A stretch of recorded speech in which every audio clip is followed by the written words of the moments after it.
All right, so have these 8 solar panels. Got us freebies. Okay, so I hooked up the multimeter to one of the panels. The panel is 250 watts, what it's rated for.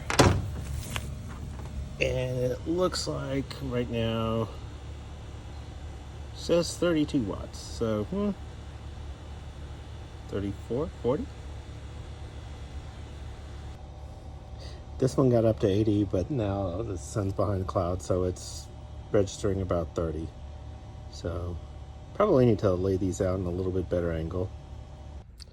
Laying flat on the ground in full sun, it's getting about 118 watts.